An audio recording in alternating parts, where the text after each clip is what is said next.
الحمدللہ ہمارا نظریہ قرآن ہے، ہماری سوچ حدیث ہے، ہمارا وہ نظریہ ہے جو ہمیں حضرت ابو بکر صدیق نے عطا فرمایا ہے، جو عمر فاروق عثمان غنی مولا علی نے دیا۔ ذمہ داری سے بات کر رہا ہوں۔ حضرت عبداللہ ابن عباس کہتے ہیں، صحیح بخاری صحیح مسلم، حضرت عبداللہ ابن عباس کہتے ہیں حضور جماعت کرا رہے تھے، ایک دفعہ سورج گرہن ہوا تو نبی پاک علیہ السلام نے فرمایا آؤ تمہیں نماز پڑھاؤں، مسجد نبوی میں جماعت ہو رہی ہے۔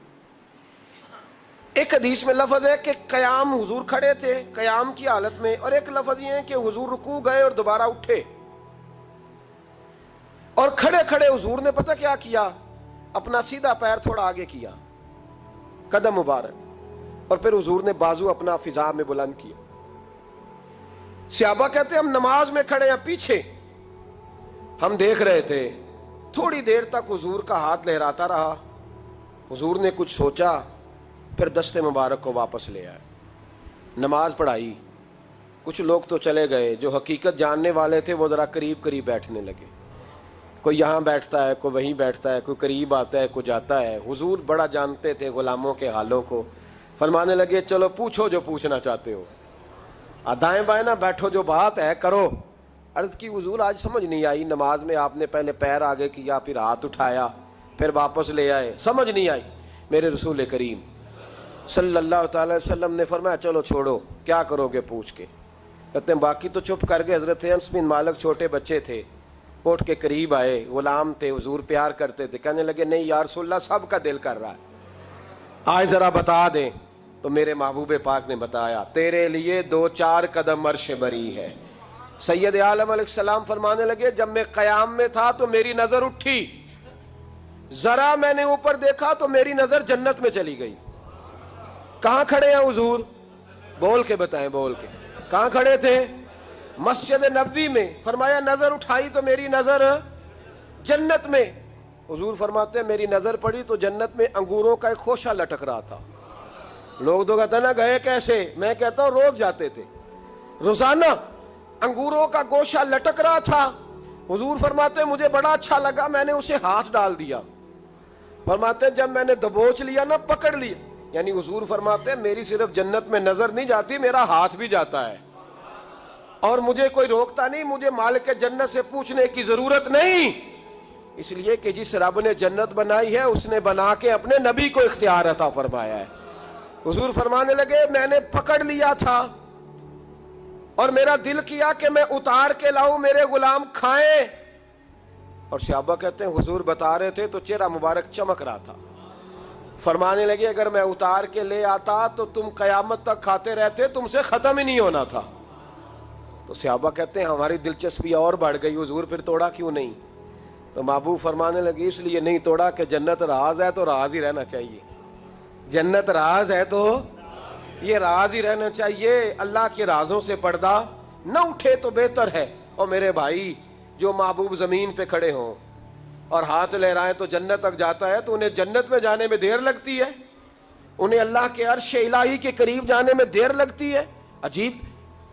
اور یہ بحثیں آج نہیں ہو رہی، یہ بڑی پرانی ہو رہی ہیں، بڑی پرانی۔ ایک زمانہ تھا لوگ کہتے تھے کہ جناب حضرت سلیمان علیہ السلام کا تخت کیسے اڑتا تھا ہوا میں، پھر کہتے تھے جناب وہ ابابیلوں نے کنکر مارے تو ہاتھی کیسے مر گئے، اتنا سا کنکر ہوتا ہے، اتنے بڑے ہاتھی کو لگے تو ہاتھی کیسے مر سکتا ہے۔ مسلمان ایسے کہہ دیتے ہیں الم تر کیف فعل ربک باصحاب الفیل، معاذ اللہ لوگ اعتراض کرتے تھے۔ یہ آج بھی نا ہمارے بچے جو سائنس پڑھنے جاتے ہیں نا، پیٹرولیم کے 1-2 اسٹوڈنٹ مجھے ایک دفعہ ملے تو وہ یہ سارے سوال اٹھاتے تھے، وہ جی چھوٹے سے کنکر سے اتنا بڑا ہاتھی کیسے مار سکتا ہے؟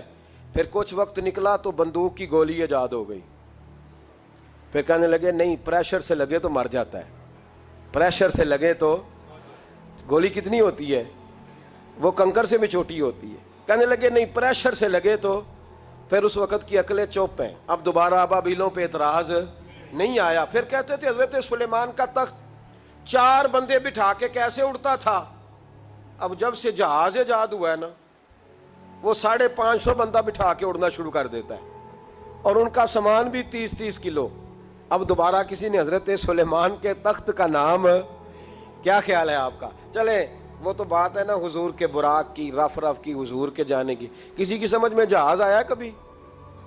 جی اس کے اندر بیٹھ کے جب وہ فضا میں بلند ہونے لگتا ہے تو پھر ایک دوسرے نمانے نے بھائی اللہ دی قدرت ہی جے. اس وقت ایک دوسرے کو مشورہ دے رہے ہوتے ہیں کہ بھائی یہ قدرت یہ اللہ دی قدرت ہی جے. تو میں کئی دفعہ ہنس پڑتا ہوں تو مجھے بھی کچھ بزرگ کہتے ہیں کئی دفعہ دائیں بائیں حضرت جی اللہ دی قدرت ہی ہے. میں کہنا تسی جڑے بیٹھے ہو بھی اللہ دی قدرت یہ کلا جہاز نہیں اللہ دی قدرت. ذرا تیرے دل کو دھچکا لگا ہے تو کہتا ہے اللہ کی قدرت ہے. خدا کے بندے تیرے ساتھ والے کئی قبرستانوں میں چلے گئے, تو اگر بیٹھا ہوا ہے تو یہ بھی اللہ کی قدرت ہی ہے. تو اس وقت سے لوگوں نے اب حضرت سلیمان کے تخت پر اعتراض کرنا. ایک زمانہ تھا کہ جب ہم یہ حدیث بیان کرتے تھے کہ نبی پاک نے انگلی کا اشارہ کیا تو چاند قدموں میں آ گیا. لوگ کہا کرتے تھے جی چاند سے انسان کا تعلق ہو ہی نہیں سکتا, کیسے چاند آ سکتا ہے. اور یہ جو اعتراض کرنے والے ہیں نا شان مصطفیٰ کا, یہ پہلے بولا کرتے تھے, یہ کہتے تھے جی نہیں چاند وہ تو روایت تھی, وہ تو ان کی آنکھوں کو یہ ہو گیا تھا. یہ لوگ ساتھ شامل ہو جاتے تھے. اب جب سے انسان چاند پہ چلا گیا اب چپ کر گئے, اب خاموش ہو گئے. تو یہ زمانے کے ساتھ لوگ بدلتے ہیں. اگر نہیں بدلے تو صحابہ کے عقیدے نہیں بدلے, اگر نہیں بدلی تو داتا علی اجمیری کی بات نہیں بدلی, اگر نہیں بدلے تو خواجہ اجمیری نہیں بدلے, اور آج کے اس زمانے میں اگر نہیں بدلے تو بریلی کے امام احمد رضا فاضل بریلوی نہیں بدلے.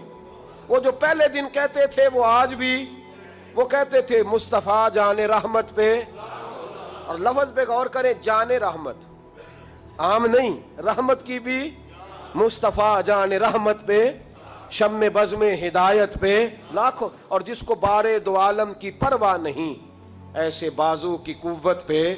اور پھر فرمانے لگے کس کو دیکھا یہ موسیٰ سے پوچھے کوئی, کہنے لگے ان سے پوچھ یہ کام کتنا مشکل ہے. کس کو دیکھا یہ موسیٰ سے پوچھے کوئی. تو بھائی آنکھ والوں کی ہمت پہ, بولے تو صحیح, آنکھ والوں کی ہمت پہ.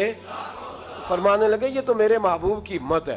تجلی دیکھنے سے حضرت موسیٰ بے ہوش ہوتے ہیں. تو یہ عقل کے گھوڑے دوڑانے والے لوگ بڑی جلدی تھک جاتے ہیں, لیکن جنہوں نے اپنے ایمان کی بنیاد رسول اللہ کی عزت پہ رکھی ہوئی ہے, اور جنہوں نے اپنے, آج ہمارا یہ بہت بڑا المیہ ہے, بات آ گئی ہے تو میں ایک پہلو اور بھی ڈسکس کر دوں آپ کے ساتھ. یہ المیہ ہے. لوگ ہمیں کہتے ہیں کہ دین کا کام کرنا تو جیب دیکھ کے کرو.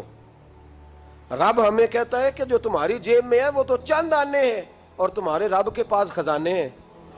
تم غیبی طاقتوں پہ, ہمیں لوگ کہتے ہیں کہ اسلحہ دیکھ کے, بندے دیکھ کے جہاد کرو, اور رب قرآن میں کہتا ہے وَلَقَدْ نَصَرَكُمُ اللَّهُ بِبَدْرٍ وَأَنْتُمْ أَذِلَّةٌ. فرمایا تم تو کمزور تھے بدر میں, وہ جو تمہاری مدد آئی تھی وہ تمہارے رب نے فرمائی تھی. اللہ مدد فرماتا ہے امت مسلمہ, لیکن ہمارا حکمران ڈرتا ہے, صلح کر لیتا ہے, بھاگ کے جاتا ہے, ان کے ساتھ مل جاتا ہے. انہیں اصل میں ان غیبی طاقتوں پر, ان خدائی قوتوں پر, ان قدرتوں پر یقین, اس لیے کہتا ہے نہیں میری عقل میں نہیں آتی. ہمارے ہاں تو غوث اعظم کی کرامت لوگ بیان کرتے ہیں تو شرم کر کر کے بیان کرتے ہیں. کیسے ہو سکتا ہے؟ میں نے کہا تھا اس وقت بھی, ربیع ثانی میں بھی حضرت غوث اعظم رضی اللہ تعالیٰ عنہ سبق پڑھاتے پڑھاتے ہاتھ آگے کیا پھر پیچھے کر لیا, تو آپ کے شاگرد کہتے ہیں سارا بھیگ گیا ہاتھ. تھوڑی دیر کے بعد ہم نے پوچھا حضور یہ کیا تھا؟ فرمایا سبق پڑھو, تمہارے والی بات نہیں. چند منٹ گزرے, کچھ لوگ آ گئے, ہم نے ان سے پوچھا تم کیسے آئے ہو, تم تو بحری سفر پہ تھے. کہنے لگے ڈوبنے لگی تھی کشتی, ڈوبنے لگی تھی. ہم مرید تھے غوث پاک کے, ہم مرید تھے, تو ہم نے پکارا ہے تو ایک ہاتھ برآمد ہوا ہے, اس نے ہمیں بچا لیا ہے. سنی کو بھی شرم آتی ہے یہ بات کرتے, یہ کیسے ہو سکتا ہے؟